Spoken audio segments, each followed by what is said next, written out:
L'expérience Vincent Goldman. Nom et prénom Vincent Goldman. Nom de code Commandeur Vincent lors de son poste sur China Island. Âge et date de naissance inconnu. Taille inconnu. Couleur des yeux bleu. Couleur des cheveux blond.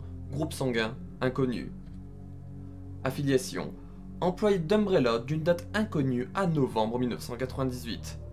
Commandeur de China Island à la mi-1998 à novembre 1998.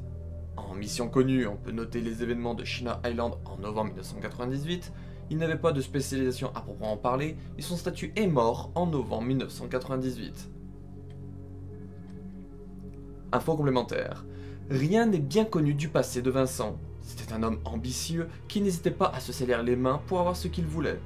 Comme lorsqu'il tua un collègue pour prendre la place de commandeur sur China Island. Sa maman était au courant et elle demanda à ce qu'il abandonne tout pour revenir chez lui.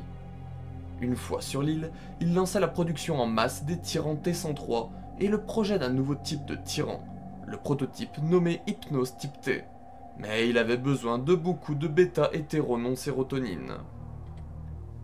Il rédigea donc un document sur ce qu'est cette substance et comment l'obtenir et demanda l'accord à Umbrella. Ils lui donnèrent. La firme se mit alors à kidnapper des jeunes gens entre 16 et 20 ans pour les emmener sur China Island afin qu'ils subissent une opération sans anesthésie. Début octobre 1998, plusieurs de ces cobayes tentèrent de s'évader mais ils furent empêchés.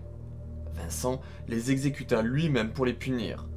Il demanda au chef de la prison de dire que c'était un suicide collectif. Les habitants de China Island commencèrent à avoir peur de Vincent, mais ils voulurent aussi le dénoncer. En novembre, un détective arriva même sur l'île. Vincent laissa un peu de temps avant de décider de répandre le virus T et des ABO afin de faire passer cet acte pour un accident. Alors, dans sa tour à voir l'île subir ce qu'il avait déclenché, Vincent affronta Ark Thompson, le détective, qui tenta ensuite de fuir en hélicoptère. L'hélicoptère se cracha et Vincent se retrouva inconscient. Il se releva sûrement ensuite pour suivre l'avancée d'Ark sur l'île, mais il mourut sur China Island avant son autodestruction. La présence de Vincent Goldman dans le canon de la saga se fait via Resident Evil Survivor en 2000.